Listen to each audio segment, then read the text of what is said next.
ఈ రోజు ఉద్యమాల కిల్ల అయినటువంటి ఉస్మానియా యూనివర్సిటీ సాక్షిగా జెన్ జెడ్ స్టూడెంట్ ఆర్గనైజేషన్ రిజిస్ట్రేషన్ ప్రక్రియ పూర్తి చేసుకుని ఈ రోజు జనరల్ బాడీ మీటింగ్ ఏర్పాటు చేసుకోవడం జరిగింది.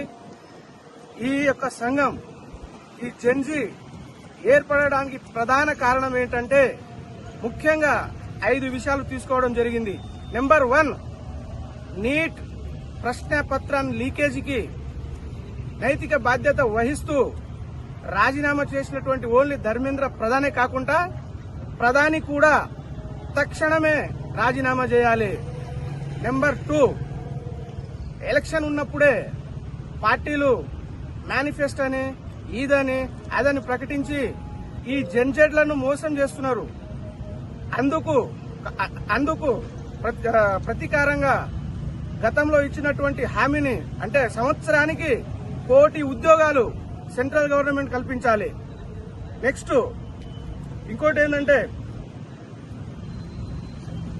వసూలు చేస్తున్నటువంటి ప్రైవేట్ కళాశాలలో కావచ్చు, ప్రైవేట్ స్కూళ్లలో కావచ్చు, ఫీజుల నియంత్రణకై ప్రభుత్వం తక్షణమే చర్య తీసుకోవాలి.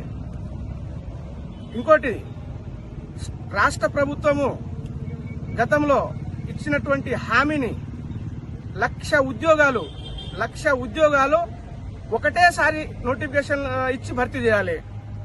మూడోది ఏంటంటే తెలంగాణ సాధనలో కీలక పాత్ర వహించినటువంటి ఈ జెన్జీలను న్యాయం చేయాలంటే హైదరాబాద్ లో ఉన్నటువంటి ప్రైవేటు సంస్థలో కావచ్చు, ప్రైవేట్ కంపెనీలో కావచ్చు, సాఫ్ట్వేర్ కంపెనీలో కావచ్చు, స్థానికంగా 75% రిజర్వేషన్ కల్పించాలి. తెలంగాణ యువకులకు, తెలంగాణ జెన్జీలకు 75% స్థానిక రిజర్వేషన్ కల్పించాలి.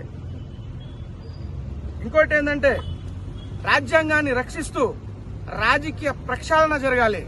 అంటే క్రిమినల్ ఏ రాజకీయ నాయకుడి పైన క్రిమినల్ కేసులు కావచ్చు, మరియు తీవ్ర ఆరోపణలు కావచ్చు, అవినీతి ఆరోపణ కావచ్చు, అవి ఉండకుండా రాజకీయాలలో సమూల మార్పుకై రీకాల్ వ్యవస్థ అనేది ప్రవేశపెట్టాలి. ఈ డిమాండ్ కై ప్రధానంగా ఈ డిమాండ్ కై ఈ రోజు నుంచి జెన్జీ 100% విద్యార్థుల పక్షాన పోరాడుతుంది.